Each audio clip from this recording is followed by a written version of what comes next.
अस्सलाम वालेकुम। दुरूद शरीफ पढ़ लें।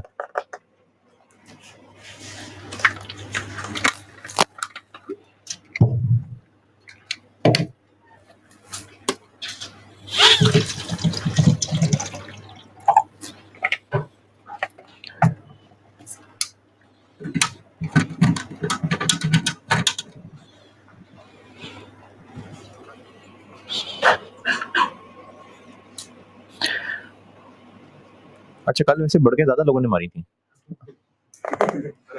है ना? कल ज़्यादा लोग थे जो आने को तैयार थे।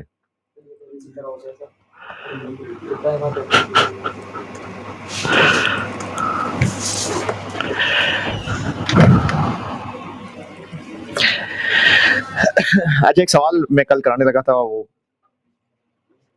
फिर वहीं ड्रॉप हो गया था सवाल। पढ़ लीजिए, एक सवाल कराता हूँ और बस ये चैप्टर बहुत है, फिर अगला चैप्टर कराता हूँ। Autumn 2013, question number 7। जायका लिमिटेड जीटी कैंपस में शुरू कर दिया हुआ था, लेकिन उसमें भी 2 लाइनें लिखी थी बस। तो पढ़ लीजिए, सवाल मैं करता हूँ। जायका लिमिटेड, जिनके पास पास्ट पेपर्स हैं, उसमें सितंबर 2013 अटेम्प्ट का क्वेश्चन नंबर 7, और जिनके पास पैक की बुक है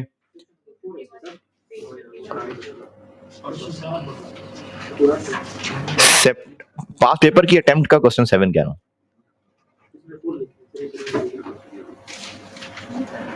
जायका लिमिटेड नहीं, ये 7 है असल में। हाँ, ये क्वेश्चन 7 है, 7 है ये। पैक की बुक में होगा पेज 51। अच्छा, पैक की बुक में ना, इसमें रिक्वायरमेंट सही कर लें। 3 टेबल्स के बाद एक लाइन लिखी हुई है, raw and packing material cost 36 and labour cost of ₹25। उससे अगली लाइन क्या लिखी हुई है? As follow. तो ये जो cost of each carton would be computed as follows है ना, ये असल में रिक्वायरमेंट है।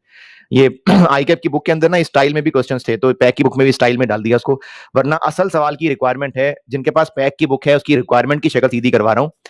3 टेबल्स हैं, इन तीसरे टेबल के बाद लाइन है रॉ एंड पैकिंग मटेरियल, उससे अगली लाइन है cost of each carton is computed as follows. तो वो जो लाइन है ना, कंप्यूटेड एज फॉलोज, वो लाइन की जगह असली लाइन ये है, compute calculate cost of each carton. असल रिक्वायरमेंट है इसकी, calculate cost of each carton. 16 number का सवाल, calculate the cost of each carton, 16 marks. ये है असल रिक्वायरमेंट। सवाल पढ़ ले, मैं करता हूं बोर्ड पे।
पढ़ लिया सवाल है।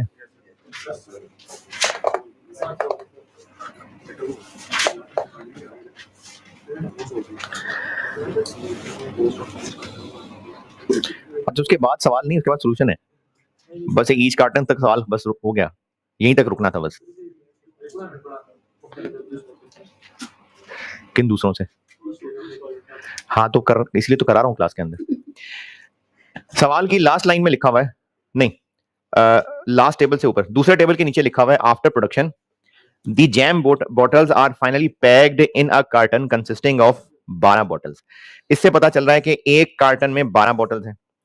लास्ट लाइन में लिखा हुआ है कि मटेरियल 36 का लगता है और लेबर 25 की लगती है। किस लिए? Each bottle. अब एक बॉटल यानी प्रोडक्ट, ये बिजनेस जैम बनाता है, तो जैम की बॉटल इनका फिनिश गुड प्रोडक्ट हो गया। तो अब एक बॉटल की कॉस्ट, इससे पहले हम जितने सवाल कर रहे थे ना, उसमें या तो OAR निकाल रहे थे या एक्चुअल ओवरहेड्स निकाल रहे थे, लेकिन बस ओवरहेड्स निकाल रहे थे। अगर पूरी कॉस्ट जाननी हो, पूरी कॉस्ट, प्रोडक्ट की पूरी कॉस्ट, तो उसमें सिर्फ FOH है? नहीं, उसमें डायरेक्ट मटेरियल भी है, डायरेक्ट लेबर भी है और FOH। तो अब तक जितने सवाल हम कर रहे थे उसमें सिर्फ ओवरहेड्स थे, या तो OAR निकाल रहे थे या फिर पीरियड गुजर जाने के बाद एक्चुअल ओवरहेड निकाल रहे थे। इसमें अब उसने मजीद ऐड कर दिया कि डायरेक्ट मटेरियल और डायरेक्ट लेबर भी बता दिए। इसलिए कैलकुलेट दी कॉस्ट कहा है, कैलकुलेट दी ओवरहेड कॉस्ट नहीं कहा, कैलकुलेट दी कॉस्ट। तो अब हमने कॉस्ट निकालनी है। अगर एक बॉटल की कॉस्ट कहा होता, एक बॉटल की कॉस्ट, अगर एक, ये मैं कर रहा हूं क्वेश्चन 7 ऑटम 13, अगर एक बॉटल की कॉस्ट कहा होता तो डायरेक्ट मटेरियल आता इसमें कितना? 36, डायरेक्ट लेबर आता 25 और FOH होता। इन सबको ऐड करते तो फिर ये एक बॉटल की कॉस्ट आ जाती। ये तो बता दिया, ये नहीं बताया, तो तभी तो 16 नंबर रखे। ये हमें निकालना पड़ेगा। अब हमने ये निकालना है, तो है ये ओवरहेड का ही सवाल, क्योंकि ये चीज कैलकुलेट करनी, ये तो उसने दे दी थी, सिर्फ ये पूछता था पहले सवालों में, अब उसने ये पूछ लिया टोटल। तो अब अगर हम FOH निकाल लें तो इसका जो टोटल आ जाएगा वो एक बॉटल की कॉस्ट आ जाएगी। और रिक्वायरमेंट में क्या पूछा है? एक कार्टन की कॉस्ट। तो एक कार्टन की कॉस्ट निकालने के लिए क्या करें? इसको 12 से मल्टीप्लाई कर देंगे। जो भी यहां आंसर निकलेगा इनटू 12, ये है सवाल की रिक्वायरमेंट। और ये है सवाल का प्लान कि अब हमने अपनी मेहनत करनी है ये फाइंड करने के लिए कि एक प्रोडक्ट है, उसकी पर यूनिट FOH कॉस्ट निकालनी है। ठीक है। अच्छा, अब आपको डाटा जो दिया हुआ है वो PDs और SDs के खर्चे दिए हुए, और PDs और SDs के खर्चों को इस बॉटल में कैसे समेटें? दूसरे टेबल की सेकंड लास्ट लाइन, दूसरे टेबल की सेकंड लास्ट लाइन क्या है? Labour hours per bottle. क्या मतलब है इसका? कि एक बॉटल बनाने में कितने लेबर आवर्स लगे। अच्छा, अब ना मैं आपको पूरा सवाल सीधा सीधा बताता हूं, ये तो मैंने बीच बीच में से चीजें बताई है ना, अब पूरा सवाल शुरू से देखते हैं। For the month of August records से ये इंफॉर्मेशन अवेलेबल है। ये मैं पहला पैराग्राफ पढ़ रहा हूं, तो ये एक्चुअल है या बजटेड है? ये एक्चुअल है ना। Following information is available from ZL's records, तो ये अगस्त के महीने का सारा एक्चुअल डाटा है। तो पहला टेबल आ गया ओवरहेड्स। उसके बाद फॉलोइंग फर्दर इंफॉर्मेशन में 3 PDs 2 SDs, इनकी अदर इंफॉर्मेशन मौजूद है। उसके बाद ये बात है जो मैं ऑलरेडी बता चुका, और लास्ट टेबल के अंदर वो SDs को कैसे बांटना है वो बताया हुआ है। अब ये जो दूसरा टेबल है, पहला और दूसरा, ये है ओवरहेड्स की इंफॉर्मेशन। वो तो हो गई ओवरहेड्स की इंफॉर्मेशन SDs और PDs की।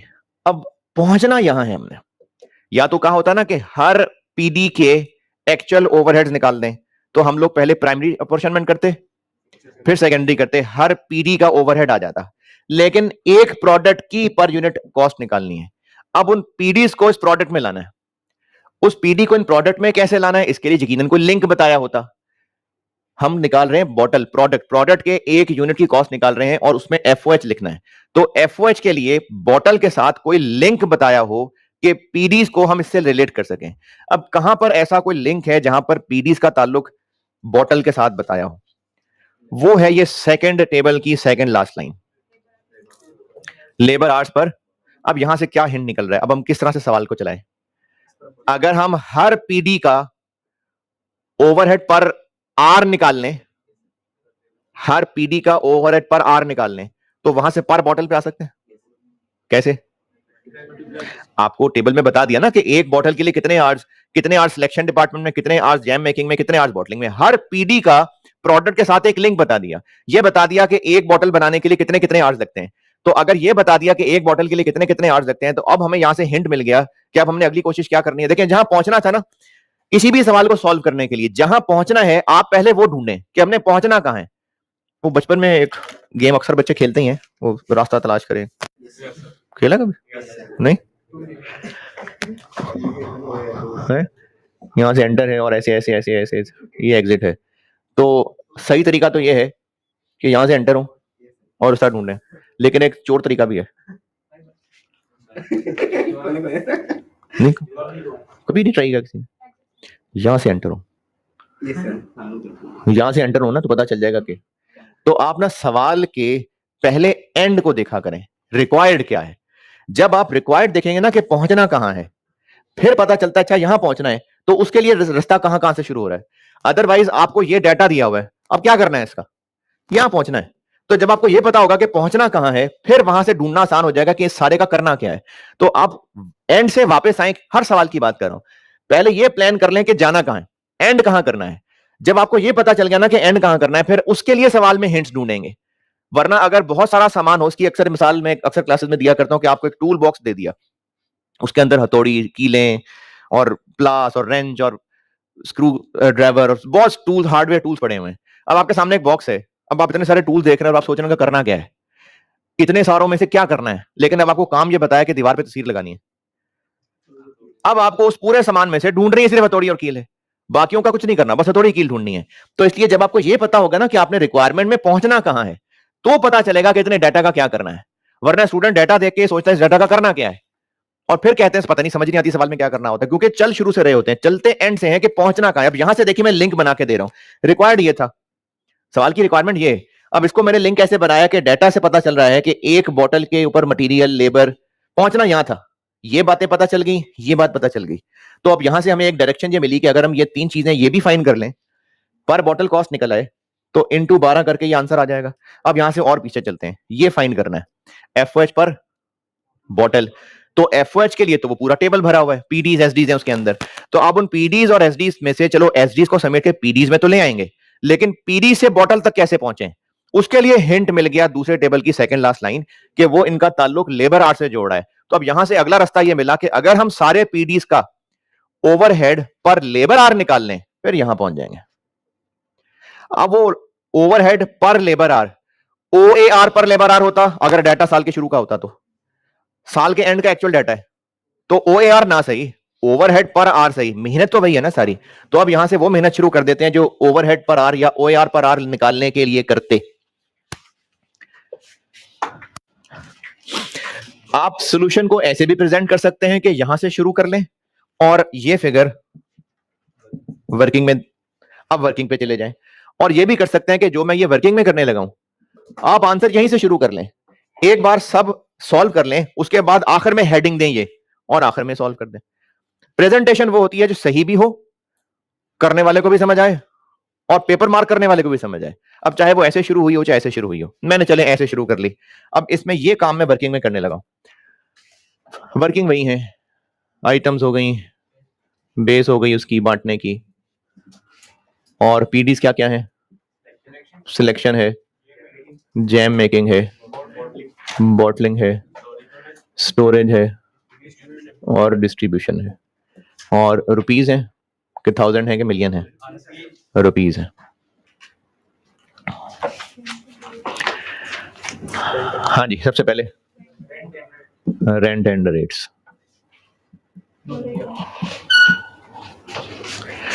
रेंट एंड रेट्स टोटल कितने दिए मैं? 85,000। और रेंट एंड रेट्स के लिए बेस्ट होता है फ्लोर एरिया। बिल्डिंग का कोई भी खर्चा है ना, तो बिल्डिंग का डिपार्टमेंट से बेस्ट ताल्लुक, बिल्डिंग का डिपार्टमेंट से ताल्लुक यही है कि बिल्डिंग का कितना हिस्सा किस डिपार्टमेंट के पास है। तो बिल्डिंग का कोई भी खर्चा, चाहे वो बिल्डिंग का रेंट है, चाहे वो बिल्डिंग की डेप्रिसिएशन है, चाहे वो बिल्डिंग की इंश्योरेंस है, चाहे वो बिल्डिंग की सफाई का खर्चा है, वो सब डिपार्टमेंट के साथ फ्लोर एरिया से कनेक्टेड है। तो फ्लोर एरिया पे बांटे 20400, 27200, 1700 बस 17,000 136006800।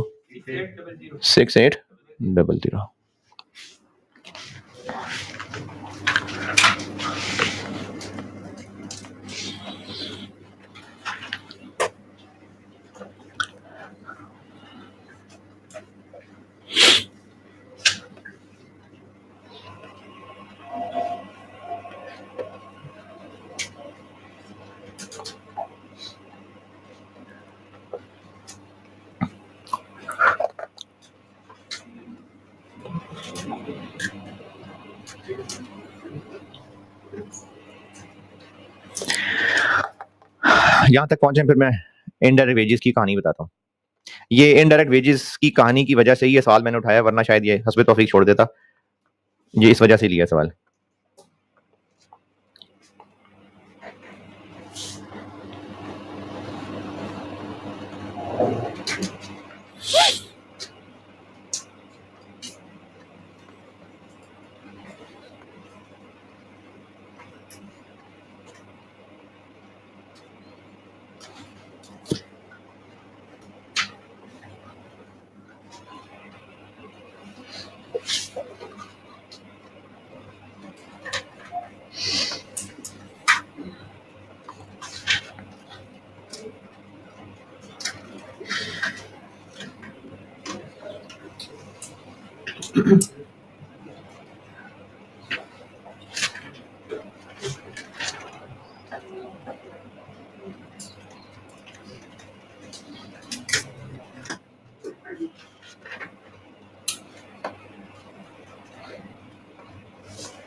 यहां तक पहुंचे। इनडायरेक्ट वेजेस कितनी है? 60,000। अच्छा, अब आप ना इस दूसरे टेबल में देखें, इनडायरेक्ट वेजेस का बेस्ट लिंक किससे नजर आ रहा है? डायरेक्ट वेजेस से। क्यों? लेबर आवर्स पर बॉटल के साथ। लेबर आवर्स, ये जो प्रोडक्शन आवर्स है ना, ये लेबर आवर्स है। प्रोडक्शन आवर्स देखें, प्रोडक्शन आवर्स या तो वो लेबर आवर्स होंगे, आवर्स, या फिर प्रोडक्शन आवर्स, या लेबर आवर्स होंगे, या मटेरियल आवर्स होंगे। मटेरियल आवर्स, फिर मशीन आवर्स होंगे। आवर्स या तो लेबर आवर्स होते हैं या मशीन आवर्स होते हैं। तो ये प्रोडक्शन आवर्स लेबर आवर्स हैं या मशीन आवर्स हैं? तो लेबर आवर्स ही होंगे, क्योंकि हमें सवाल में ना लेबर की ही जरूरत है, labour hours per bottle. Machine hours का कोई काम इसमें है नहीं। तो ये प्रोडक्शन आवर्स लेबर आवर्स हैं। इनडायरेक्ट वेजेस अवेलेबल में से क्या बेस्ट बेस लग रही है? तो कैसे हम मेहनत इस नहीं सही है, सही है। इस टेबल में कहां पर हम इसको लिंक करें कि कौन कितनी ज्यादा मेहनत करेगा? नहीं, आप इसको क्यों लिंक कर रहे हैं कि ज्यादा मेहनत किसको कह रहे हैं आप? इधर सिलेक्शन डिपार्टमेंट 60,000 है ना, इसकी वजह जी जी, डायरेक्ट वेजेस ना। हाँ, ऐसे पार्ट है ना, तो फिर वैसे बन जाता है ना सर। इनडायरेक्ट मतलब जो ज्यादा मेहनत करेगा इसमें ना, इस तरह। नहीं, मेहनत से क्या मुराद? आप डायरेक्ट वेजेस सही बोल रहे हो आप बोलो, मुझे बताओ, बोलो। आप सही कह रहे हैं। मैं आप पहले भी आप जो है वो सही फिगर्स बता रहे होते हैं। मुझे सुनना है आपका सवाल, आप बोलो। हंसने दो बाकियों को, मुझे बताओ। सिलेक्शन डिपार्टमेंट में 60,000 डायरेक्ट वेजेस आ गए, ठीक है। हाँ, अब आगे। तो अगर वो 60,000 डायरेक्ट वेजेस अगर कर रहे हैं ना, कमा रहे हैं 60,000। डायरेक्ट वेजेस तो है ना उस डिपार्टमेंट में जो प्रोडक्शन वर्कर्स हैं, जो डायरेक्टली प्रोडक्शन में इंडेल्ड हैं, ये उनके पैसे हैं। इनडायरेक्ट वेजेस क्या होंगी? डायरेक्ट लेबर कौन होता है? जो डायरेक्टली प्रोडक्शन में इन्वॉल्व है। इनडायरेक्ट लेबर कौन होगा? जो उनकी सपोर्ट, उनके हेल्पर्स होंगे। हेल्पर्स कह लें। अब बोलिए, डायरेक्ट वेजेस उन लोगों की तनख्वाहें, वेजेस हैं जो प्रोडक्शन में इन्वॉल्व हैं। इनडायरेक्ट उनके सपोर्टर्स, उनके हेल्पर्स। अब अपनी बात करिए पूरी, या नहीं अब रही? अच्छा चले, और आप बता दो। मतलब जो डायरेक्ट वेजेस हैं सर, हाँ तो लेबर मतलब ज्यादा बनाएगा मॉडल, वो तो डायरेक्ट वेजेस हो गई ना। इनडायरेक्ट वेजेस को किस रेशियो में बांटे, ये पूछ रहा हूँ। डायरेक्ट वेजेस क्यों? डायरेक्ट काम हो रहा है। ठीक है, देखें, डायरेक्ट वेजेस हैं जो प्रोडक्शन में डायरेक्टली एंगेज्ड वर्कर्स हैं, उनकी सैलरीज, उनकी वेजेस। तो जिस डिपार्टमेंट में जितने ज्यादा वर्कर्स डायरेक्ट काम कर रहे होंगे, उन्हीं के हेल्पर्स भी ज्यादा होंगे ना। तो इनडायरेक्ट वेजेस के लिए अवेलेबल में से बेस्ट बेस डायरेक्ट वेजेस है। अच्छा, हो सकता है किसी को लगे कि लेबर आवर्स क्यों नहीं, तो लेबर आवर्स क्यों नहीं? नहीं नहीं, बॉटल्स के नहीं, वो जो उससे ऊपर लिखा हुआ है प्रोडक्शन आवर्स, वो भी हो सकते हैं। अगर वो ना हो ये जो प्रोडक्शन आवर्स है ना, ये डायरेक्ट लेबर आवर्स हैं। अब बताएं आगे। तो डायरेक्ट वेजेस भी तो उन लोगों की हैं। सर अगर डायरेक्ट वेजेस ना दिए होते तो वही होता। फिर डायरेक्ट लेबर आवर्स ले लेते। बिल्कुल ठीक है, बिल्कुल सही है। तो फिर अब क्यों ना डायरेक्ट लेबर आवर्स लेने? Direct labour hours, direct wages, hours जितने घंटे काम किया उनको रेट से मल्टीप्लाई कर दो, डायरेक्ट वेजेस बन जाएंगे। वही तो मैं बता रहा हूं कि प्रोडक्शन आवर्स मतलब डायरेक्ट लेबर आवर्स, और उन्हीं लोगों को अगर 100 रुपए पर आवर देते थे पैसे, तो 100 से मल्टीप्लाई कर दें तो वो डायरेक्ट वेजेस बन गई। डायरेक्ट वेजेस मतलब direct labour cost. Direct labour our और डायरेक्ट लेबर कॉस्ट, क्या फर्क है इनमें? नहीं नहीं, इनडायरेक्ट नहीं पूछ रहा, वैसे पूछ रहा हूं। डायरेक्ट लेबर आवर्स और डायरेक्ट लेबर कॉस्ट, क्या फर्क है दोनों में? हाँ। तो डायरेक्ट लेबर आवर्स, जितने आवर्स डायरेक्ट लेबर ने काम किया, इन टू अगर उनको 200 पर आवर देते हैं, तो 200 से मल्टीप्लाई कर लें तो जो आंसर आएगा वो डायरेक्ट लेबर कॉस्ट बन जाएगी। तो ये जो प्रोडक्शन आवर्स हैं, ये डायरेक्ट लेबर आवर्स हैं मैं कह रहा हूं, और वो जो ऊपर डायरेक्ट वेजेस हैं, ये डायरेक्ट लेबर कॉस्ट है। तो जिस मर्जी रेशो में बांटे, तो जिससे भी हो, आपको तो दी हुई है डायरेक्ट वेजेस, हम कौन सा खुद मल्टीप्लाई करके निकाल रहे हैं। मैं तो आपको सिर्फ ये बता रहा हूं कि direct labour hours, direct workers जो प्रोडक्शन कर रहे हैं, उन्होंने टोटल कितने घंटे काम किया, और डायरेक्ट लेबर कॉस्ट, इतने घंटों के लिए हमें उनको कितने पैसे देने पड़े। तो ये हैं तो उन्हीं लोगों की मेहनत, बस ये उनके आवर्स हैं और ये उनके पैसे हैं जी। वो तो सिर्फ प्रोडक्शन वाले डिपार्टमेंट्स में हो रहा होगा। हाँ, तो हमने जो लेबर कॉस्ट है वो तो हर डिपार्टमेंट में होती है, जैसे सर्विस डिपार्टमेंट में डायरेक्ट लेबर होती होगी सर्विस डिपार्टमेंट में।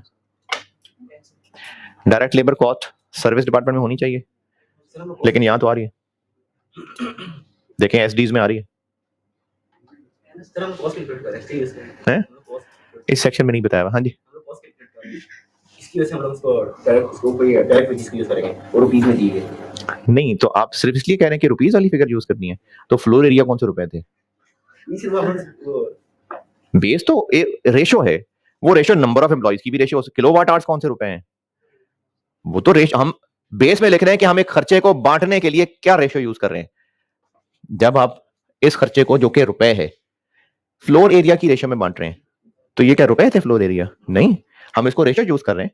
तो इसी तरह इनडायरेक्ट वेजेस को इसकी रेशो में बांटे, कोई बात नहीं, रेशो ये रेशो में बांटना है, चाहे इसकी रेशो में बांटे, ये तो रेशो में यूज करना है। अच्छा चले, मैं कहानी सुनाता हूं जिसकी वजह से मैंने ये सवाल उठाया था, और इस कहानी को अगर ना भी समझ पाए तो जो उसका नोट बताऊंगा बस वो याद कर लें। समझा देता हूं कहानी। अभी तक भी और आगे भी जनरली हम पूरी फैक्ट्री की बात कर रहे हैं, क्योंकि कॉस्ट एंड मैनेजमेंट अकाउंटिंग में ना मैन्युफैक्चरिंग बिजनेस है, मेनली मैन्युफैक्चरिंग है। कहीं बहुत कम कोई ट्रेडिंग बिजनेस होगा तो होगा, जैसे इन्वेंट्री के कुछ सवालों में था, आगे चल के डिसीजन मेकिंग के सवालों में कहीं ना कहीं कोई ट्रेडिंग बिजनेस हो तो हो, वरना हम लोग मेनली मैन्युफैक्चरिंग बिजनेस को पढ़ रहे हैं कॉस्ट एंड मैनेजमेंट अकाउंटिंग में।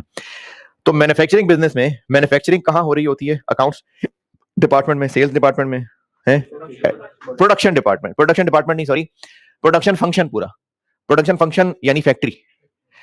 एक बिजनेस की बहुत सारे कामों के फंक्शंस हैं, शुरू में बातें की थी मैंने। तो फैक्ट्री एक फंक्शन है जहां पर गुड्स मैन्युफैक्चर होनी है, सेल्स एक फंक्शन है पूरा, उनका काम सेल्स करना है, अकाउंट्स फाइनेंस ये पूरा एक फंक्शन है, एचआर एक पूरा एक फंक्शन है, एडमिनिस्ट्रेशन एक पूरा फंक्शन है। तो बिजनेसेस ने ये फंक्शंस परफॉर्म करने के लिए मुख्तलिफ डिपार्टमेंट्स बनाए होते हैं, मुख्तलिफ लोगों की जिम्मेदारी, मुख्तलिफ टीम्स बनाई होती हैं। तो प्रोडक्शन के फंक्शन, प्रोडक्शन की जिम्मेदारी किसके है? फैक्ट्री की। तो हमने कॉस्ट एंड मैनेजमेंट अकाउंटिंग में मेनली फैक्ट्री पढ़नी है। अब उस फैक्ट्री के अंदर आगे पीडीज भी होते हैं और एसडीज भी होते हैं। तो अब तक हम जितनी भी और आगे भी जब हम बात कर रहे होते हैं ना पूरी फैक्ट्री को सामने रखे, तो पूरी फैक्ट्री के खर्चे 3 हैं: direct labour, direct material, direct labour और एफओएच। डायरेक्ट लेबर और डायरेक्ट मटेरियल ये क्या है? जो प्रोडक्ट के एक यूनिट के साथ इतने डायरेक्टली रिलेटेड हैं, तभी तो कैलकुलेट कर पाते हैं कि एक यूनिट के लिए कितना डायरेक्ट मटेरियल, एक यूनिट के लिए कितनी डायरेक्ट लेबर, क्योंकि उनका डायरेक्ट लिंक है। उनको फुली ट्रेस कर सकते हैं। फुली ट्रेस करने से मुराद है कि जो प्रोडक्ट का एक यूनिट बन गया, उस पे कितने रुपए का चमड़ा, कितने रुपए का धागा, कितने रुपए की लकड़ी, कितने रुपए का मेटल लगा, ये कैलकुलेट हो सकता है, इजीली कैलकुलेट हो सकता है। वरना कैलकुलेट करने को तो रेंट भी पर यूनिट निकल सकता है। रेंट पर यूनिट क्या जाग रहे हैं? रेंट पर यूनिट कैसे, जमाइया शौक में आ रही है फिर, रेंट पर यूनिट कैसे निकल सकता है? टोटल रेंट को तो निकलने का तो रेंट भी पर यूनिट निकल सकता है, लेकिन क्या वो वाकई एक रियल पिक्चर होगी कि एक यूनिट बनाने का इतना रेंट? नहीं। तो डायरेक्ट कॉस्ट वो होती है जो एक यूनिट बनाने के साथ फुली ट्रेस हो सकती है कि एक यूनिट बनेगा तो इतने रुपए का मटेरियल लगेगा, एक यूनिट बनेगा तो इतने रुपए की लेबर लगेगी। ये होता है डायरेक्ट मटेरियल और डायरेक्ट लेबर। और जो इसके अलावा फैक्ट्री के खर्चे हैं वो सब इनडायरेक्ट यानी एफओएच है। ये डिस्कशन हो रही है पूरी फैक्ट्री के पॉइंट ऑफ व्यू से, डायरेक्ट और इनडायरेक्ट। लेकिन ये डिस्कशन वैसे ही कॉन्सेप्चुअली और डिपार्टमेंट्स और इंसानों और एसेट्स पे भी लगाई जा सकती है। जैसे गाड़ी की मेन एक्टिविटी क्या है? चलना। तो उस गाड़ी की डायरेक्ट कॉस्ट क्या होगी? फ्यूल। इनडायरेक्ट कॉस्ट क्या होगी? उसकी मेंटेनेंस। अब ये डायरेक्ट कॉस्ट और इनडायरेक्ट कॉस्ट जस्ट वैसे ही कॉन्सेप्चुअली डिस्कस करने के लिए गाड़ी के बारे में डिस्कस कर लिया। और मिसाल लेते हैं, एक बिजनेस है, हॉस्पिटल है, चलें, उस हॉस्पिटल में सर्जरीज हो रही हैं, तो उस हॉस्पिटल की मेन सर्विस वो सर्जरीज परफॉर्म करना है। तो उस हॉस्पिटल की डायरेक्ट लेबर क्या होगी? डॉक्टर्स। इनडायरेक्ट लेबर क्या होगी? जो उस डॉक्टर के बाकी हेल्पर्स हैं। अच्छा, इसी तरह से इस क्लासरूम कॉलेज की अगर बात कर लें तो डायरेक्ट लेबर टीचर्स और बाकी सब सपोर्ट इनडायरेक्ट है। ये डायरेक्ट और इनडायरेक्ट किसी भी डिपार्टमेंट, किसी भी इंसान, किसी भी एसेट के लिए वैसे ही कॉन्सेप्चुअली डिस्कस हो सकता है। स्टोरेज डिपार्टमेंट है, स्टोरेज डिपार्टमेंट, इस डिपार्टमेंट, सिर्फ इस डिपार्टमेंट की अगर बात करें, सिर्फ इस डिपार्टमेंट, तो इस डिपार्टमेंट में जितने भी इंप्लॉयज हैं, जितने भी वर्कर्स हैं, वो क्या काम कर रहे हैं? जैम बना रहे हैं। स्टोर के अंदर जितने वर्कर्स हैं, वो वर्कर्स क्या कर रहे हैं? वो डब्बे उठा के रखते हैं और डब्बे उठा के दे देते हैं, यही करते हैं ना। या चलो स्टोर की सफाई वाले भी लोग होंगे। तो अब स्टोर की एक्टिविटी बस बॉक्सेस को, बॉक्सेस, बॉटल्स, कुछ भी वो रखना और जरूरत पड़ने पे उठा के देना, ये स्टोर के लोगों का काम है। तो अगर सिर्फ स्टोर पॉइंट ऑफ व्यू से, सिर्फ स्टोर के पॉइंट ऑफ व्यू से ये देखा जाए कि डायरेक्ट वर्कर्स कौन है और इनडायरेक्ट वर्कर्स कौन है। स्टोर का मेन काम क्या है? मेन एक्टिविटी स्टोरेज, यानी चीजों को उठा के रखना और जरूरत पड़े तो उठा के वापस करना। तो इसमें डायरेक्ट वर्कर्स कौन होंगे? जो ये काम कर रहे हैं। और इनडायरेक्ट वर्कर्स कौन होंगे? जो सफाई कर रहे हैं या उनके हेल्पर्स हो सकते हैं। इसी तरह से अगर इसमें तो नहीं है, लेकिन अगर कोई मेंटेनेंस डिपार्टमेंट होता है, इस सवाल में नहीं है वैसे कह रहा हूं, मेंटेनेंस डिपार्टमेंट होता, तो उस मेंटेनेंस डिपार्टमेंट के वर्कर्स में से डायरेक्ट वर्कर्स कौन होते? जो टेक्नीशियन खुद उस मेंटेनेंस सर्विस में काम कर रहे हैं। इनडायरेक्ट वर्कर्स कौन होते हैं? जो उनके हेल्पर्स हैं, सुपरवाइजर्स भी हो सकते हैं। तो सिर्फ वैसे ही कॉन्सेप्चुअली डिस्कस करना, ये डायरेक्ट और इनडायरेक्ट का कॉन्सेप्ट किसी भी चीज के कॉन्टेक्स्ट में बोला जा सकता है। लेकिन जब हम बात कर रहे हैं पूरे प्रोडक्ट के हिसाब से, तो फिर सिर्फ डायरेक्ट मटेरियल और डायरेक्ट लेबर ये डायरेक्ट है, उसके अलावा फैक्ट्री के सारे खर्चे इनडायरेक्ट हैं। जब हम प्रोडक्ट के कॉन्टेक्स्ट में बात कर रहे हैं, तो इस सवाल के अंदर आपको डायरेक्ट वेजेस की एक लाइन दी हुई है दूसरे टेबल में, और उनमें आप फिगर्स देखें तो आपको पांचों डिपार्टमेंट में फिगर्स लिखी मिलेंगी, यानी एसडीज के अंदर भी फिगर्स लिखी नजर आ गई। क्या एसडी में प्रोडक्शन हो रही है? तो जब प्रोडक्ट वहां से गुजर ही नहीं रहा, तो वहां डायरेक्ट लेबर कैसे हो सकता है? तो इन्होंने फिर भी अगर डायरेक्ट वेजेस के नाम से सर्विस डिपार्टमेंट में फिगर्स लिख दी हैं, तो वो सिर्फ इसलिए लिखी हुई हैं कि वो इस डिपार्टमेंट के कॉन्टेक्स्ट में वर्कर्स बांटना चाह रहे थे कि कौन से डायरेक्ट वर्कर्स हैं, कौन से इनडायरेक्ट वर्कर्स हैं, वो उस डिपार्टमेंट के कॉन्टेक्स्ट में। लेकिन हम सवाल क्या कर रहे हैं? हम तो पूरी फैक्ट्री को सामने रख के प्रोडक्ट की कैलकुलेशन कर रहे हैं। तो अब इस सारी कहानी का अगर कुछ भी समझ नहीं आया, समझ आया भी है तो एक क्लास से ज्यादा नहीं रहेगा, भूल जाएगा। फाइनल कंक्लूजन ये है कि अगर आपको ये एफओएच के सवाल के अंदर एसडीज में डायरेक्ट मटेरियल या डायरेक्ट लेबर भी लिखा मिल जाए, तो नाम से धोखा नहीं खाना, वो सवाल पॉइंट ऑफ व्यू से एफओएच ही है। अगर एफओएच का सवाल है और उसमें आपको डायरेक्ट मटेरियल या डायरेक्ट लेबर एसडीज में लिखे मिल जाएं, तो वो पूरे सवाल, पूरी फैक्ट्री, पूरे प्रोडक्ट की नजर से देखेंगे तो वो अल्टीमेटली एफओएच ही होंगे। अगर एफओएच का क्वेश्चन है और आपको एसडीज वाले कॉलम्स में डायरेक्ट मटेरियल, डायरेक्ट लेबर, कोई भी डायरेक्ट कॉस्ट मिलती है तो वो फैक्ट्री पॉइंट ऑफ व्यू से एफओएच ही होंगे।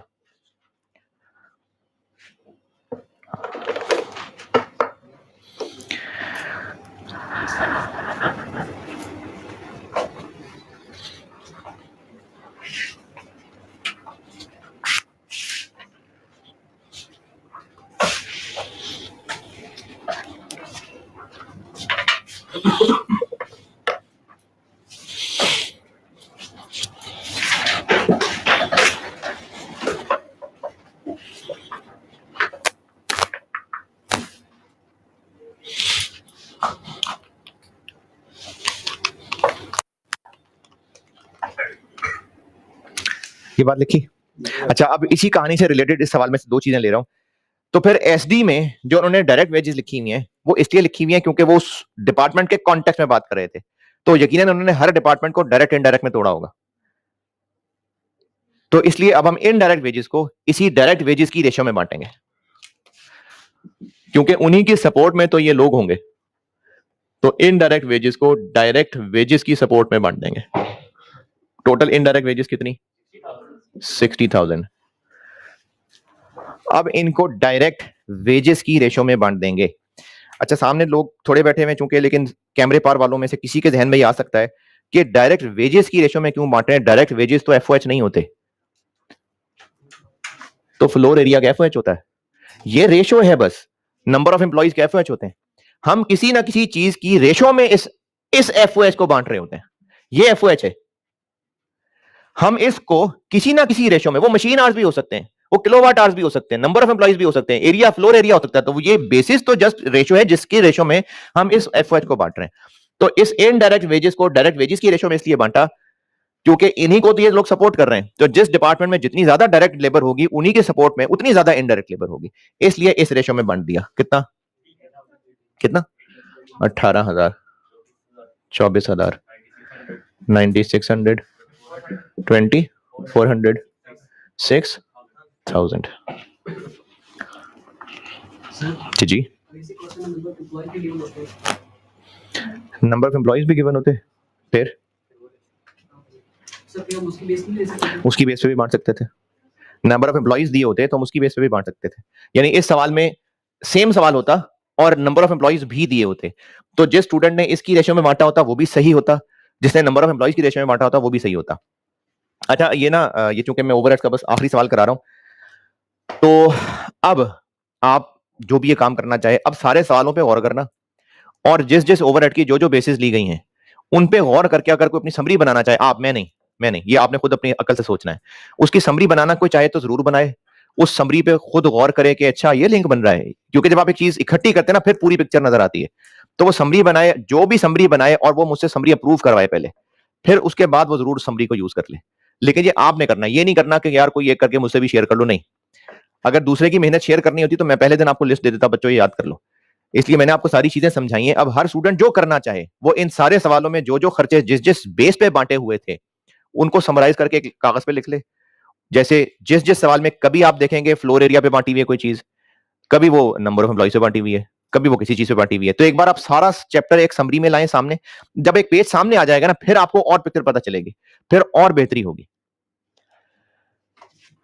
मैंने ये बात कही है कि आप एक खर्चा लेंगे, मिसाल के तौर पे इंश्योरेंस। अब आप देखेंगे सवाल के अंदर कभी इसके ऊपर बेस फ्लोर एरिया ली होगी, कभी कॉस्ट ऑफ एसेट लिए होंगे, एक आप लें डेप्रिसिएशन, फिर देखें कभी आप देखेंगे कॉस्ट ऑफ मशीनरी है, फिर आप देखेंगे कभी मशीन आवर्स हैं, कभी नेट बुक वैल्यू है। इस तरह की समरी कह रहा हूं। जब आप ये समरी अपने सामने अपने लिए खुद ढूंढ के बनाएंगे ना, फिर आप इन पे गौर करेंगे तो आपको इसका इन सबसे रिलेशन बेहतर समझ आएगा। ये हर इंडिविजुअल ने खुद ही करना है, अगर करना है तो। ये नहीं करना कि कोई ग्रुप में मैसेजेस आ रहे थे यार किसी ने आज का लेक्चर नोट किया तो शेयर कर दे, आप बाकी करने के आते हैं यहां पर। ये बहुत ज्यादा मैसेजेस होते हैं ग्रुप के अंदर, रिकॉर्डिंग वाले भी यही काम करते हैं, भाई किसी ने फलाना लेक्चर नोट किया तो वो शेयर कर ले। फिजिकल क्लास में तकरीबन हर रोज के हिसाब से मैसेजेस होते हैं कि आज का लेक्चर कोई शेयर कर दे। कोई लेक्चर नोट्स बनाए, बेटे अपने पे भरोसा करो ना, जो लिख रहे हो वो आप, अगर आपको अपने लिखे पे भरोसा नहीं है तो आप कैसे उम्मीद कर रहे हैं कि आप जो लिखेंगे और पेपर मार्क करने वाला उसको मार्क कर लेगा? आप ही नहीं मुतमईन अपने लिखे हुए से, तो पेपर मार्क करने वाला मुतमईन भी हो जाएगा और पास भी कर देगा, फिर कहेंगे आई क्या पास नहीं करता। तो इसलिए आप लोग अपने लिखे हुए पे भरोसा करें, लिखें, खुद लिखा करें चीजें।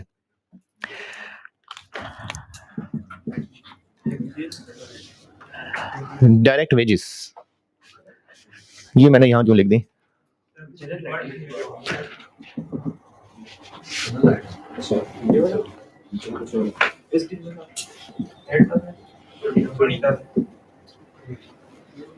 ये जो भी बात लिखाई है, नहीं उल्टा नहीं किया। अरे यार, इनडायरेक्ट वेजेस तो हो गई बात। अब मैंने आपको एक नोट लिखवाया है कि अगर सवाल में आपको एसडीज के अंदर डायरेक्ट मटेरियल, डायरेक्ट लेबर दिया हुआ है, तो वो सवाल के लिए, पूरी फैक्ट्री के लिए एफओएच है, इसलिए ये मैंने एफओएच ही लिखे है। तो डायरेक्ट वेजेस भी लिखे, लेकिन ये नहीं, क्योंकि ये तीनों पीडीज हैं। तो जो पीडीज के अंदर डायरेक्ट वेजेस है वो तो वाकई असली वाली डायरेक्ट वेजेस है। जो एसडी के अंदर डायरेक्ट वेजेस लिखी हुई थी वो बस उस डिपार्टमेंट के पॉइंट ऑफ व्यू से जबरदस्ती डायरेक्ट इनडायरेक्ट तोड़ा हुआ था, फैक्ट्री पॉइंट ऑफ व्यू से तो वो एफओएच ही है।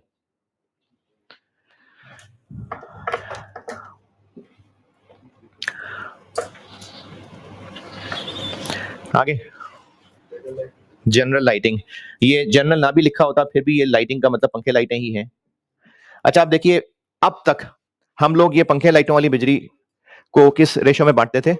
Floor area. क्यों? अजम्पशन क्या थी कि जितनी ज्यादा जगह होगी उतने ज्यादा पंखे लाइटें होंगे। अब इसमें आपको बता दिया कितने पंखे लाइटें हैं, लाइट पॉइंट्स, लाइट पॉइंट्स नहीं है, तो आपको बता दिया कितने पंखे लाइटें हैं, तो अब भी फ्लोर एरिया पे बांटे नहीं, अब लाइट पॉइंट्स की रेशो में बांटेंगे।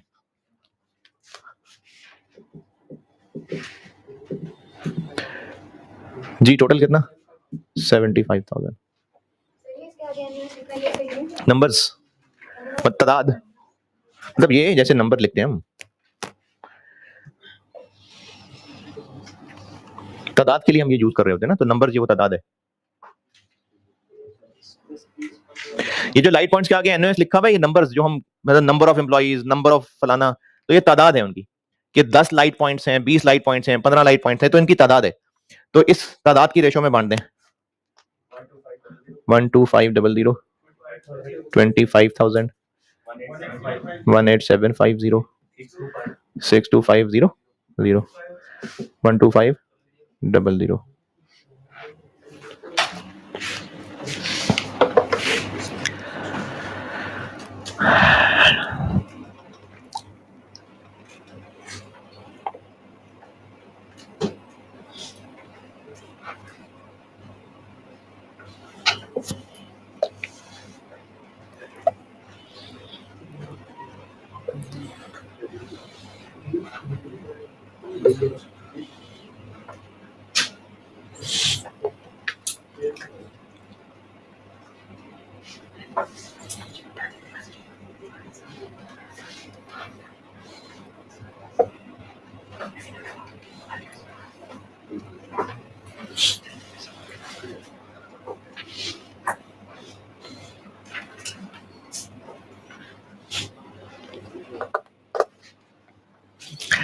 आगे पावर, पावर के लिए power consume kilowatt hours,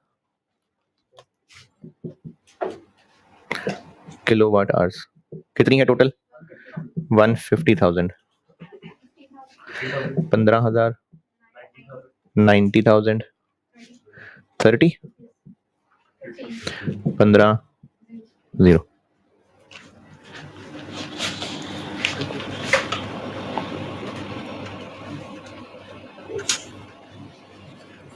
Depreciation, cost of machinery,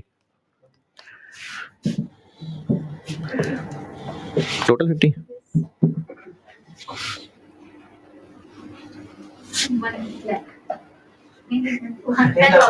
10,000, 20,000, 15, 5,000, बस।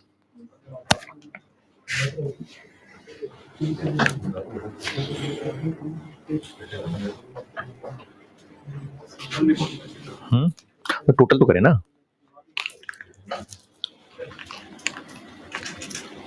75 इसका 75 9 00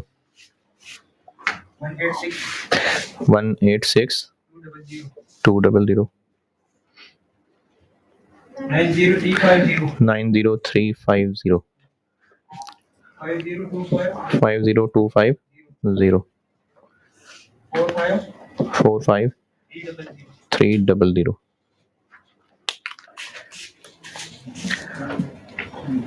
secondary apportionment.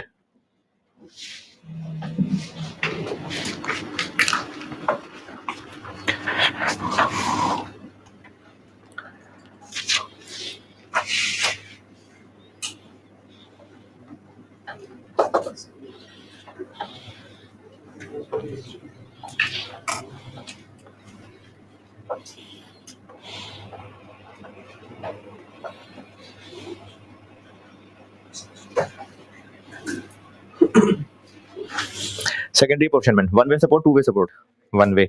तो फिर पहले किसको बांटे?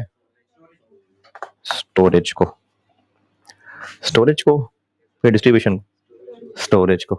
तो स्टोरेज को बांट लेंगे कितनी रेशो? 10 30 40 20। यहां से निकल जाएगा 50250, यहां आ जाएगा 5025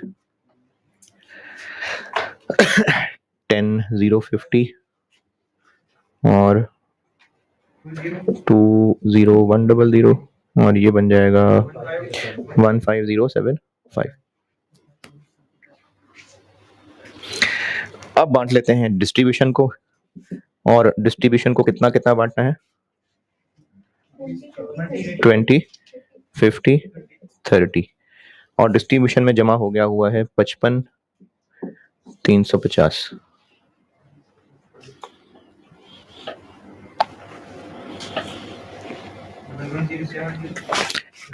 डबल 1 70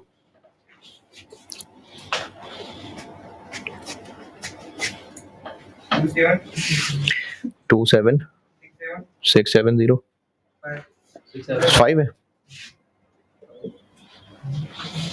16605।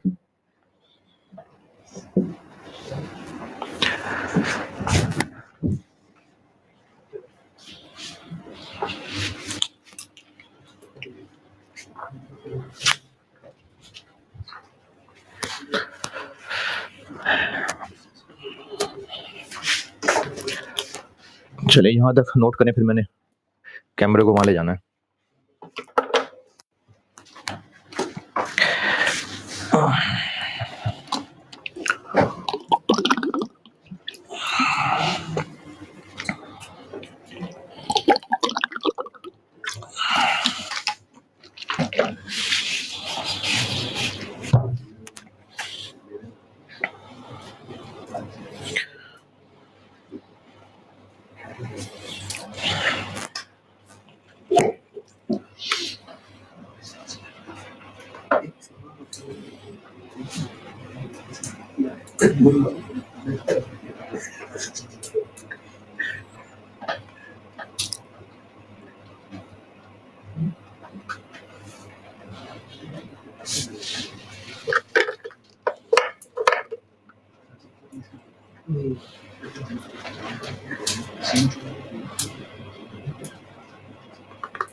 जी टोटल 9199 ये आखिर से बता दें ताकि 1270 22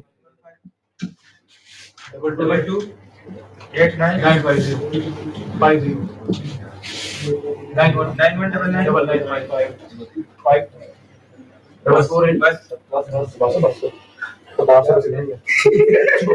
91 995 बस बस है? अच्छा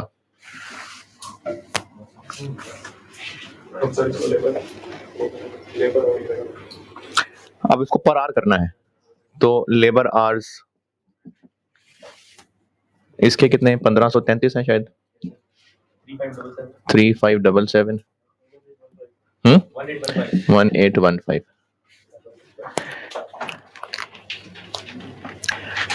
तो ओवरहेड पर आर बन गया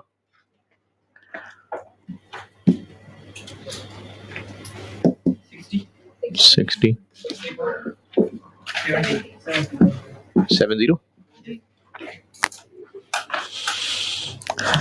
और जहां से बात शुरू की थी ओवरहेड पर यूनिट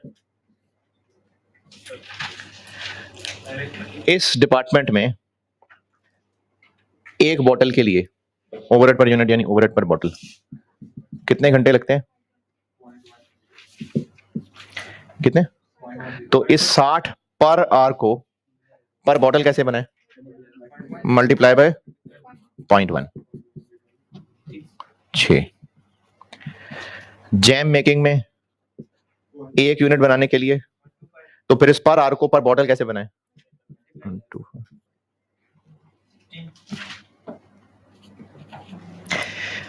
बॉटलिंग में एक बॉटल के लिए तो फिर इस पर आर को पर यूनिट पर बॉटल कैसे बनाए 10 पॉइंट तो एक यूनिट के लिए बन गया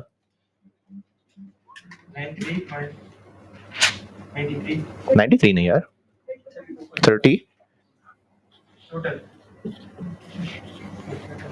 32.5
चलिए तो ये आ गया 32.5 ये क्या बन गया 93.5 और ये 93.5 11 ये था जी 16 नंबर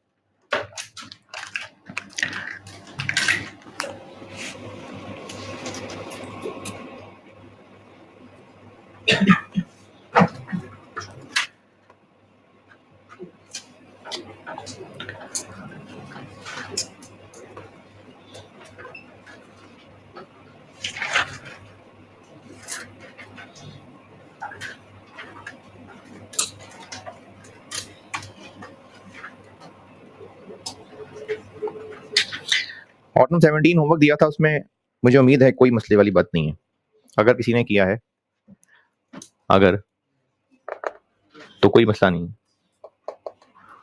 अगर किया है टाइम नहीं मिला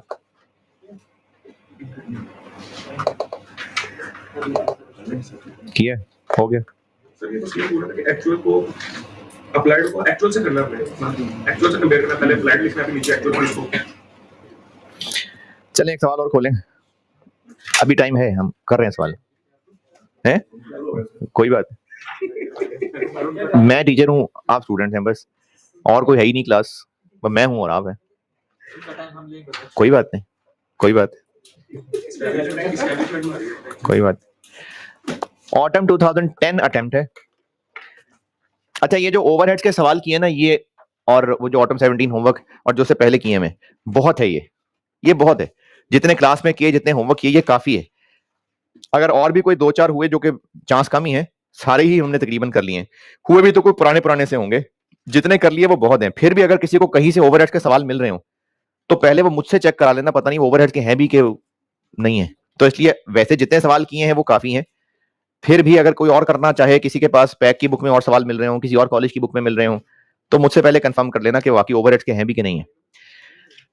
अच्छा, अब आप आइए, हेडिंग दे लें ABC costing, activity based costing. ABC costing नहीं, सॉरी, और होती है बताता हूं जी। नया चैप्टर है, क्वेश्चन से शुरू करेंगे, क्वेश्चन सॉल्व करेंगे, फिर बताऊंगा ये होता क्या है।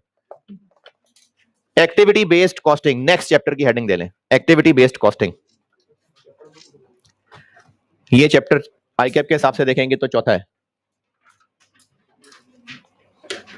Activity based costing.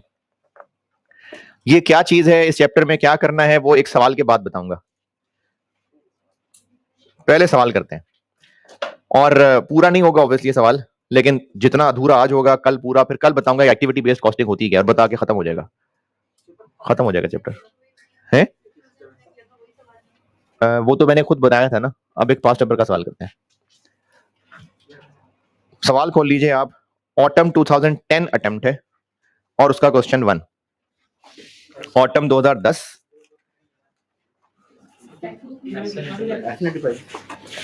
जी, ऑटम 2010 अटेम्प्ट है। ये किस में कंपाइल हुआ होगा? नहीं, ये अटेम्प्ट वाइज है कि टॉपिक वाइज? तो ये कहाँ क्लब किया हुआ इन्होंने? ओवरहेड में? हाँ, लगे ओवरहेड्स का सवाल नहीं है। जी जी, क्या हुआ? सर इसमें ये क्या है? तो चैप्टर की वो ऑलरेडी सर कौन सा सर इसमें? बैक की बुक में ना, बताता हूँ।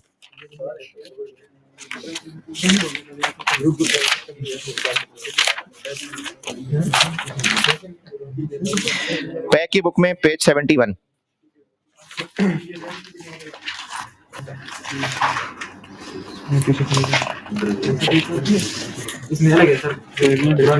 बैक की बुक में page 71, practice question 6, Ehsan enterprises. Practice question 6 दिखाता हूँ, उसमें भी दिखाता हूँ, पुरानी में भी बताता हूँ। ये नहीं है, ये पुरानी में प्रैक्टिस क्वेश्चन 5 होगा। पैक की बुक में पेज 71, प्रैक्टिस क्वेश्चन 6, आई कैप लिखा हुआ आगे, इसके साथ अटेम्प्ट लिख लें। ये क्वेश्चन 1 ऑटम 10 है, और ये ओवरहेड्स का नहीं है, एक्चुअली एक्टिविटी बेस्ड का है। नए चैप्टर की हेडिंग दे लें। टाइम का कोई मसला नहीं, खुला टाइम है आज हमारे पास, इसलिए बेफिक्र होके आप हैं। नहीं, छुट्टी नहीं है। हाँ जी, R2 है ना। एक्टिविटी बेस्ड कॉस्टिंग चैप्टर 4 की हेडिंग दे ले, और ऑटम 10 क्वेश्चन नंबर 1। ये सवाल मैं सॉल्व करूंगा, अभी नहीं होगा पूरा सॉल्व, अभी कर छोड़ देता हूं थोड़ी देर तक। ये कल कंप्लीट करके फिर बताऊंगा एक्टिविटी बेस्ड कॉस्टिंग होती क्या है, और बस फिर अल्लाह हाफिज हो जाएगा कल। इस चैप्टर को नहीं, अभी कंफर्म नहीं है, वो आईकैप की रिजल्ट की डेट नहीं कंफर्म। अभी कंफर्म नहीं है कि मंडे को छुट्टी है, अभी कंफर्म नहीं है। क्या हुआ? तो चले गए फिर अब है। वो भी आज शाम को पता चल जाएगा, क्योंकि डिपेंड है रिजल्ट का, कल क्लास का, आज के जो भी हालात होंगे उसके मुताबिक। क्योंकि अगर तो यहाँ से लाहौर से निकल गया तो फिर कल नॉर्मल क्लासेस है, फिर नॉर्मल है। ऑटम 10 क्वेश्चन 1 पढ़िए।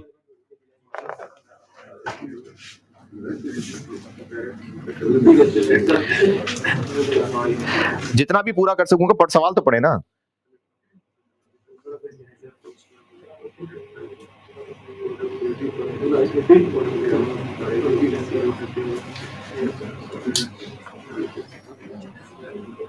छोटा था क्वेश्चन यार।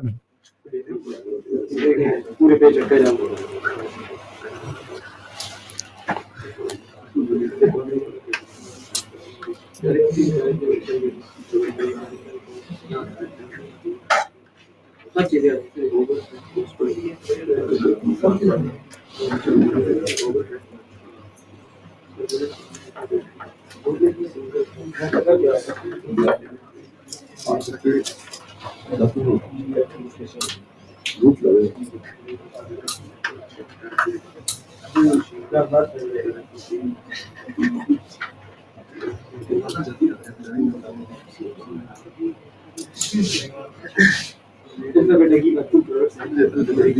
सा सवाल है, देखो अल्फा बीटा गैमा 3 प्रोडक्ट्स हैं, बस इतनी सी बात थी।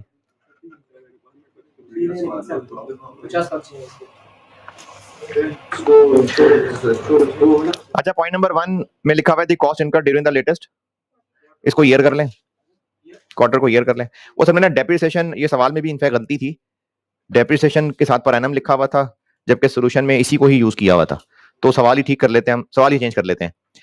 लेटेस्ट क्वार्टर लिखा हुआ है ना, उसको ईयर कर लें, लेटेस्ट ईयर। इसी तरह से point number 2, production report for the previous, इसको ईयर कर लें।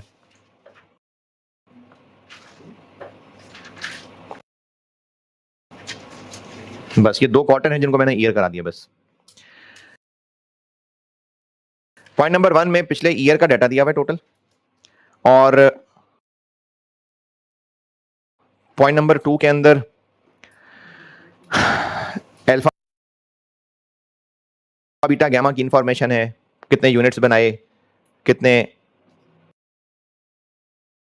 आवर्स एक यूनिट में, कितने मशीन आवर्स एक यूनिट में। पॉइंट नंबर 3 में और अदर इंफॉर्मेशन है। पॉइंट नंबर 3 के नीचे डेप्रिसिएशन का रेट दिया हुआ है। रिक्वायरमेंट बी क्या है? रिक्वायरमेंट बी, ए रहने दें, B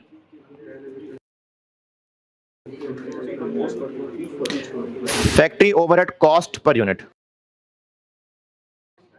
factory overhead cost per unit, OAR per unit क्यों नहीं कहा? क्योंकि ये जो सारा डाटा है ये एक्चुअल है, ये इंफॉर्मेशन रिकॉर्ड से ली है, तो ये गुजरा हुआ पीरियड है, तो ये एक्चुअल डाटा है, इसलिए ओएआर का वर्ड नहीं यूज हुआ, ओवरहेड कॉस्ट पर यूनिट कही है फॉर ईच प्रोडक्ट, ठीक है। लेकिन कैसे? बाय एलोकेटिंग इंडिविजुअल खर्चे, तीनों प्रोडक्ट्स में खर्चे एक एक करके बांटने, सारे खर्चे एक एक करके, जैसे मैंने पहले एक दफा सवाल ना खुद ही बना के कराया था, और ये कहा था, सवाल को मैं रेफर करूंगा एक्टिविटी बेस्ड कॉस्टिंग वाले चैप्टर में। तो इसमें भी पार्ट बी में यही कहा हुआ है कि आपने इन खर्चों को एक एक करके सब प्रोडक्ट्स में बांटना है। तो पार्ट बी कर रहा हूं मैं पहले। पार्ट बी की 2 लाइनें, 3 लाइनें, 4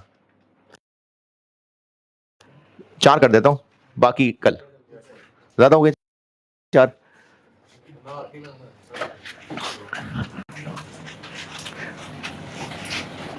चलो बस सिर्फ एक खर्चा बांट देता हूं, ठीक है, क्योंकि ये जो सारा डाटा है ये एक्चुअल है, ये इंफॉर्मेशन रिकॉर्ड से ली है, तो ये गुजरा हुआ पीरियड है, तो ये एक्चुअल डाटा है, इसलिए ओएआर का वर्ड नहीं यूज हुआ, ओवरहेड कॉस्ट पर यूनिट कही है फॉर ईच प्रोडक्ट, ठीक है। लेकिन कैसे? बाय एलोकेटिंग इंडिविजुअल खर्चे, तीनों प्रोडक्ट्स में खर्चे एक एक करके बांटने, सारे खर्चे एक एक करके, जैसे मैंने पहले एक दफा सवाल ना खुद ही बना के कराया था, और ये कहा था, सवाल को मैं रेफर करूंगा एक्टिविटी बेस्ड कॉस्टिंग वाले चैप्टर में। तो इसमें भी पार्ट बी में यही कहा हुआ है कि आपने इन खर्चों को एक एक करके सब प्रोडक्ट्स में बांटना है। तो पार्ट बी कर रहा हूं मैं पहले। पार्ट बी की 2 लाइनें, 3 लाइनें, 4 कर देता हूं, बाकी कल। ज्यादा हो गए 4?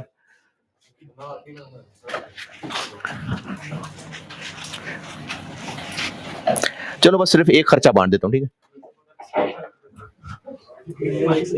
सिर्फ एक इनडायरेक्ट वेजेस बांट देता हूं बस। हाँ, लेकिन है तो इनडायरेक्ट वेजेस ही ना, सिर्फ बस सिर्फ इनडायरेक्ट वेजेस। देखो एक ही खर्चा, इनडायरेक्ट वेजेस।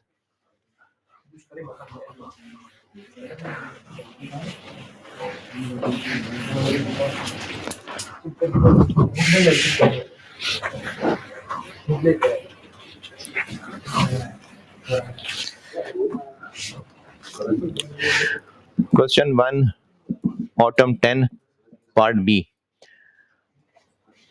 खर्चे बांटने हैं पीडीज में, एसडीज में? हैं जी प्रोडक्ट्स में,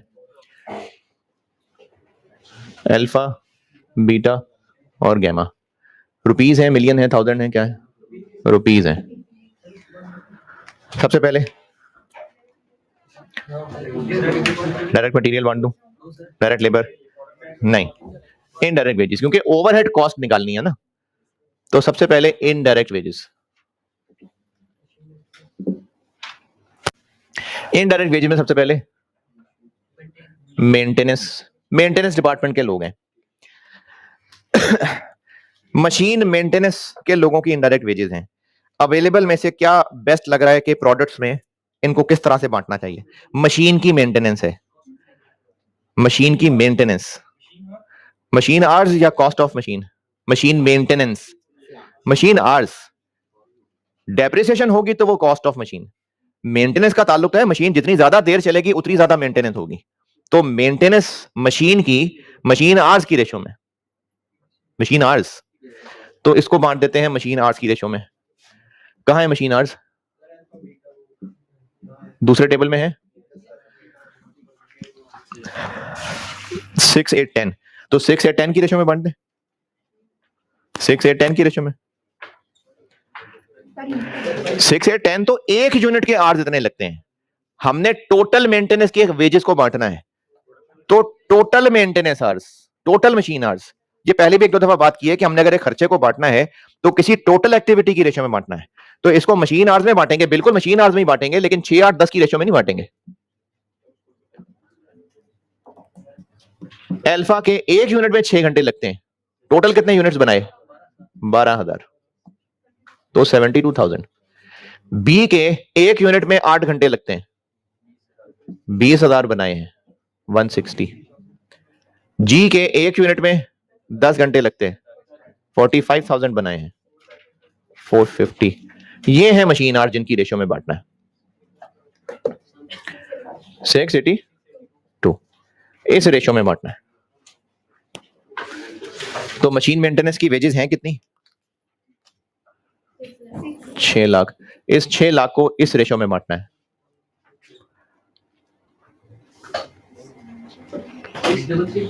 63343 14076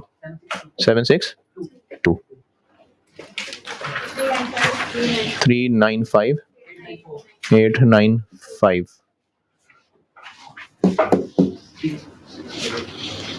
क्या हो गया, नाराज हो गए?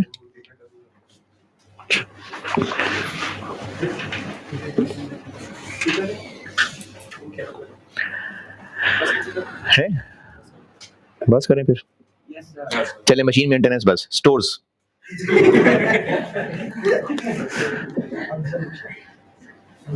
स्टोर्स डिपार्टमेंट के इनडायरेक्ट वेजेस हैं, यानी स्टोर के लोगों की जो स्टोर में वर्कर्स हैं उनकी इनडायरेक्ट वेजेस हैं।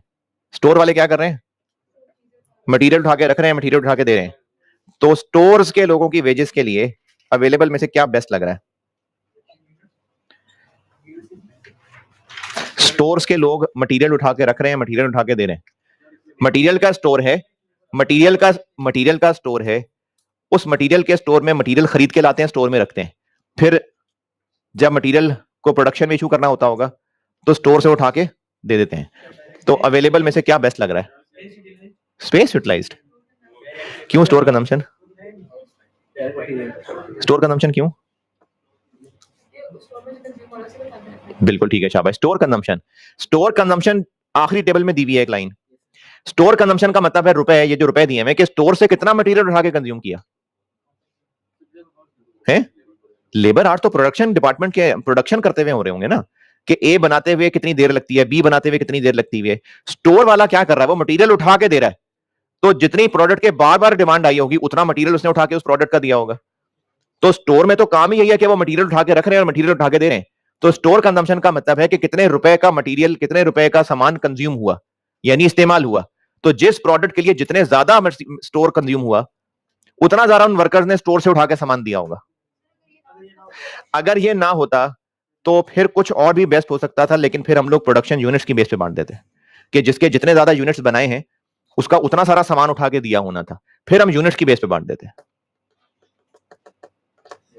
तो स्टोर कंजम्पशन की बेस पे, स्टोर कंजम्पशन लास्ट टेबल में दिया हुआ है, उस रेशो में टोटल कितनी है 360, लास्ट टेबल में दिए हैं स्टोर कंजम्पशन। स्टोर कंजम्पशन का मतलब है इतने रुपए का मटेरियल कंज्यूम हुआ।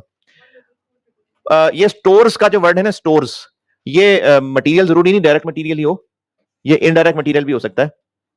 स्टोर्स की चीजें इस्तेमाल होना 1440000 540000 1620000।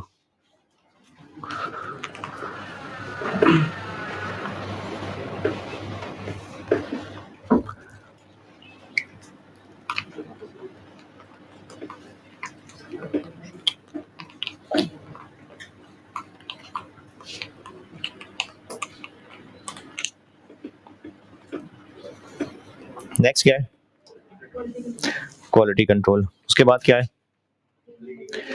Cleaning and related services. Cleaning बता देता हूं बस, बाकी कल करते हैं। क्लीनिंग ये क्या होगा जी? अच्छा, मशीन की मेंटेनेंस तो अलग है, तो फिर मशीन की क्लीनिंग तो ये नहीं है, ये जगह की क्लीनिंग होगी। तो उसके लिए क्या बेस्ट है, फैक्ट्री स्पेस। तो क्वालिटी कंट्रोल कल बताता हूं, और बस ये क्लीनिंग करके एंड कर देता हूं class. Space utilized, total cleaning वालों की इनडायरेक्ट वेजेस 4 लाख, और स्पेस की बेस पे बांट दें 160 140 और 1 लाख। चलें जी, बाकी इंशाल्लाह कल वाली क्लास में इसको पूरा करते हैं। ठीक है, अल्लाह हाफिज़।